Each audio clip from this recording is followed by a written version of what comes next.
Miss Nel. Mga walang hiya kayo? Ikaw na lalaki ka. Ang kapal ng mukha mo magsinungaling sa akin. Pagkatapos mo akong paghinalaan na may ibang lalaki, best friend ko pa tinuhog mo? Babe, kaya lang naman ako nandito para bisitahin ka at humingi ng tawad sa'yo.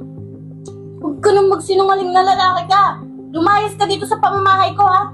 Demonyo ka, kitang-kita na kita sa akto. Layas! Bilisan mo!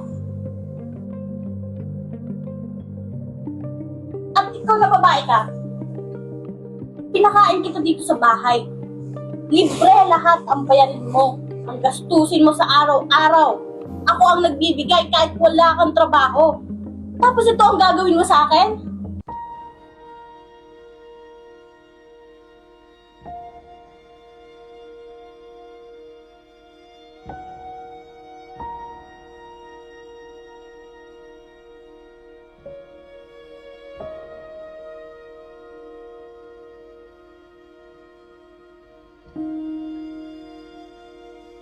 Sorry, Bes.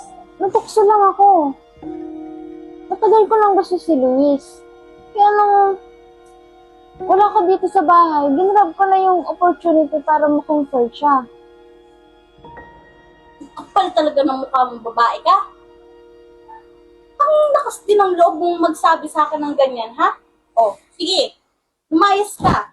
Bumalik ka sa mga magulang mo na palagi ka sinusumatan. Alis! Layas! Hindi na kita kailangan dito, ha?